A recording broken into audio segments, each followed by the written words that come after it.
મળ્યા જ ના હો.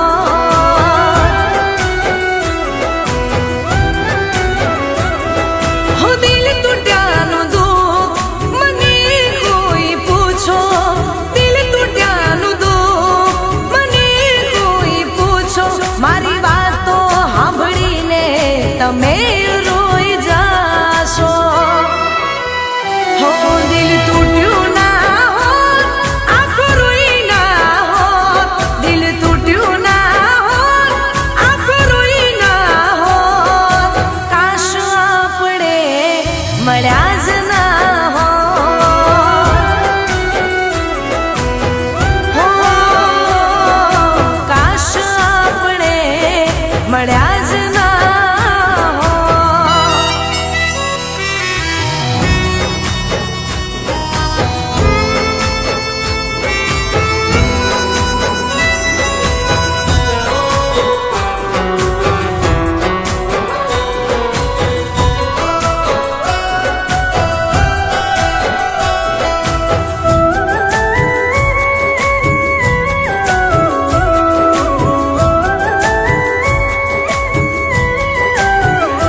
હો દિલને દિમાગ પર હતા રે છવાયા, કઈ દેને આવી ખોટી ચમ લગાડી માયા. હો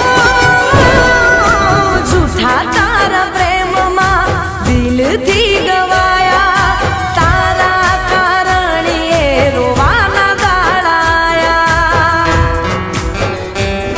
ઓ દિલ ના થઈ ગયા કટકે કટકા, દિલ ના થઈ ગયા કટકે કટકા.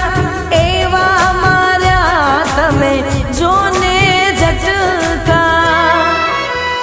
હો દિલ તૂટ્યું ના હોત, આખું રોઈ ના હોત.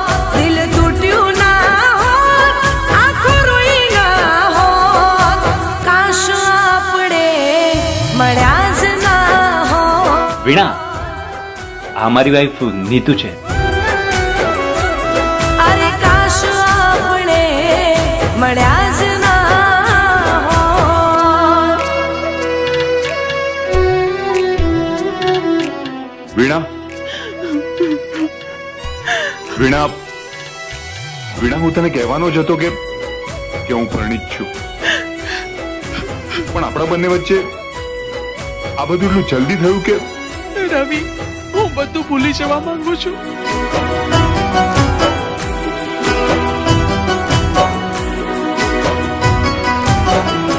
હો વાગેલા ઘાવ પર મીઠું ના ભભરાવો.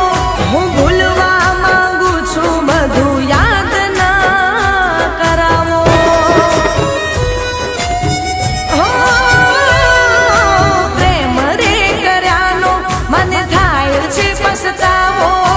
અમે મરી જાશું, અમને કોક તો બચાવો. હો અરમાનો દિલમાં દફનાવી દીધા, અરમાનો દિલમાં દફનાવી દીધા. સમય ને સંજોગ અમે અપનાવી લીધા. ચિંતાની કોઈ વાત નથી, તમે માં બનવાના છો. દિલ તૂટ્યું ના હોત, આખું રોઈ ના હોત. દિલ તૂટ્યું ના હોત, આખું રોઈ ના હોત. કાશ આપણે મળ્યા જ ના હોત.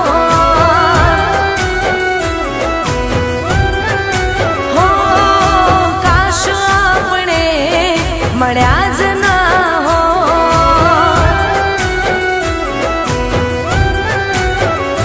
હો કાશ આપણે મળ્યા જ ના હોત.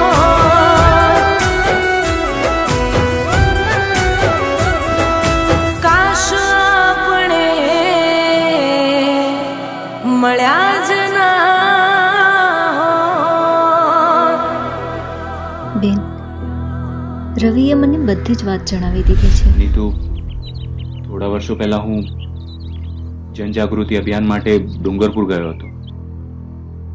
ત્યાં મારી મુલાકાત વીણા સાથે થઈ હતી ને મને એની સાથે પ્રેમ થઈ ગયો હતો. 3-4 મહિના બાદ એ મને પત્ર લખીને જણાવે છે કે એ મારા બાળકની મા બનવાની છે. તમારા બંનેની જવાબદારી પણ હવેથી અમારી છે. અને હા, દેવની સ્કૂલની ફીસ અને એડમિશન અમે કરાવી દીધું છે. તમારે હવે કોઈ જ ચિંતા કરવાની જરૂર નથી. તમારા બંને વચ્ચે જે પણ થયું એ એક સંજોગ હતો.